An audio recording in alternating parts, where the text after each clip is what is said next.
सृष्टि बचपन से ही दिखने में सुंदर नहीं थी, लेकिन अमीर बाप की बेटी सृष्टि पर उसकी माँ जान छिड़कती।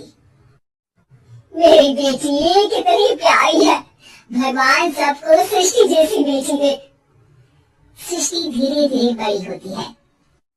एक दिन सृष्टि की सहेली कहती है, तू दिखने में कितनी अजीब सी है, लेकिन मैं जानती हूँ हम सब में सबसे अच्छी शादी तो तेरी ही होगी।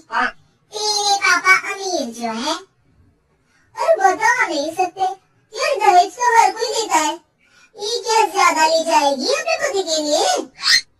अरे बड़े शहर में कोठी है इसके पापा की। अरे पापा की है ना, कौन सी इसकी है, इसकी होती है तब तो कोई भी लड़का इससे शादी कर लेता। अरे पापा की मतलब पापा की है तो मेरी ही है ना। किसने कहा? अब तेरी तो तब होगी ना जब तेरा भाई ना हो। वैसे भी शादी के बाद सारी प्रॉपर्टी भाई के नाम होती है।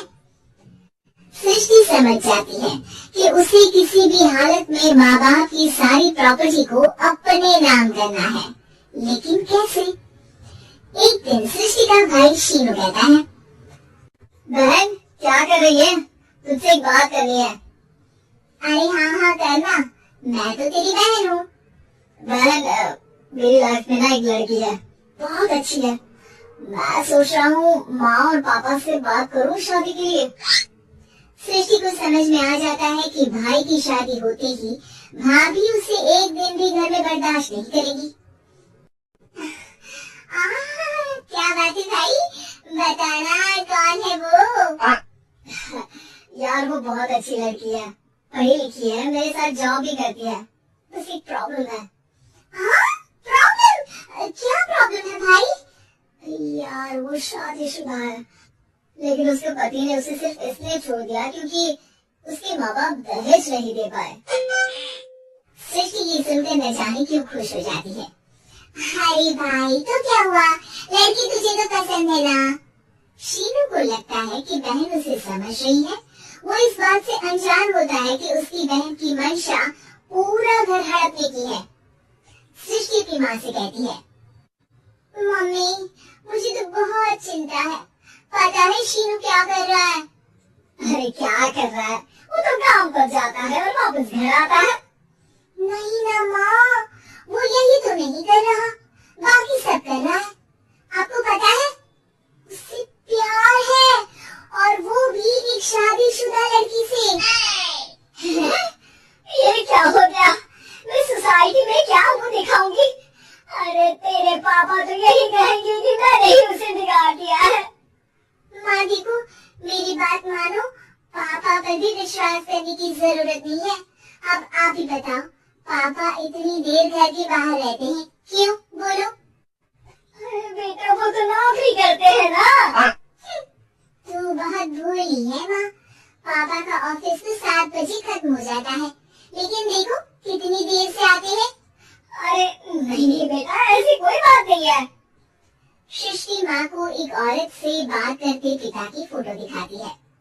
देखो माँ कैसे हैं पापा, मैं ना कहती थी कि पापा सही नहीं है। मैं तेरे पापा से बात करूंगी, दे फोटो मुझे। ओह माँ वो तो डिलीट हो गई। लेकिन चल तूने तो देख लिया ना, पापा से बाद में बात कर लेना, और हाँ मेरा नाम बिल्कुल मत लेना। हाँ माँ। अब क्या था, सृष्टि की माँ और पिता के बीच झगड़ा होना शुरू हो जाता है। सृष्टि के मन में क्या चल रहा था कोई नहीं जानता था। एक दिन माँ सृष्टि के लिए एक लड़का देखा है, वो लोग शाम को उसे देखने आने वाले हैं। और हाँ माँ एक खुशखबरी, मैं और पापा मिलकर एक नया बिजनेस ट्राई कर रहे हैं। शाम को लड़का आता है, सांवले रंग का। सृष्टि को तो बिल्कुल भी पसंद नहीं आता।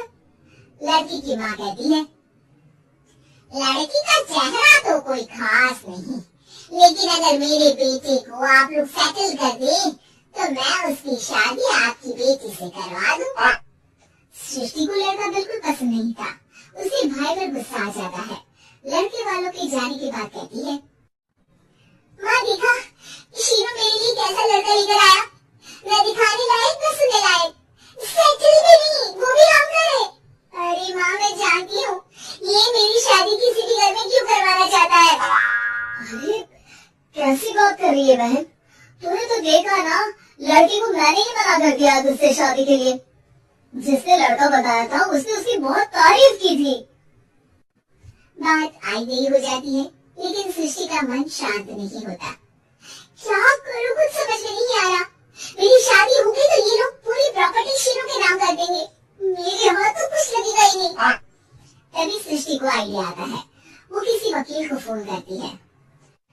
जी देखिए, अगर आपके मम्मी पापा का तलाक हो जाता है तो आपके पिता की आधी प्रॉपर्टी आपकी माँ के नाम हो जाएगी, फिर उसे वो किसी को भी दे सकती है।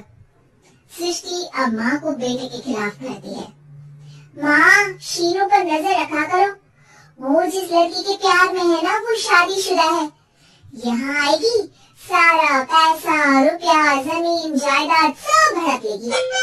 पापा का भी हाल तुमसे छिपा नहीं है। ऐसा ना हो कि मैं और आप एक दिन सड़क पर भीख मांगे।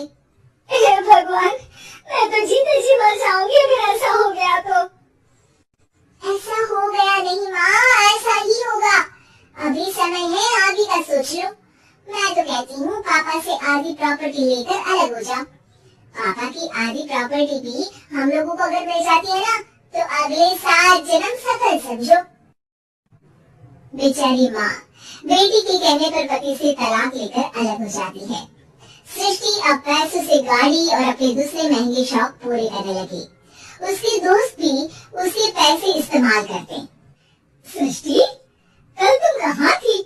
मैं सारा दिन घर पर अकेली थी। तो मैं क्या करूं? मैंने ठेका तो नहीं लिया ना तुम्हें संभालेगा। माँ को सृष्टि से ये उम्मीद नहीं थी। वो बैठकर रोने लगती है। वहीं उसका पति यानी कि सृष्टि के पिता आ जाते हैं। मैं जानता था कि तुम्हारा यही हाल होगा, तो आपने मुझे रोका क्यों नहीं? मैं रोकता तो तुम रुकती क्या? सृष्टि के कहने पर तुमने मुझ पर अपने बेटे पर शक किया, लेकिन तुम ये भूल गई कि कैसे हम दोनों ने मिलकर जीवन में इतना सब खड़ा किया। माँ पति के गले लग जाती है। मुझे माफ कर दीजिए, मैंने आपकी कमाई का एक बड़ा हिस्सा गवा दिया। कोई बात नहीं, तुम साथ हो तो मैं ऐसी 7 प्रॉपर्टी खड़ी कर दूंगा। तभी वहाँ सृष्टि आ जाती है रोते हुए। माँ, मयंक ने मुझे छोड़ दिया।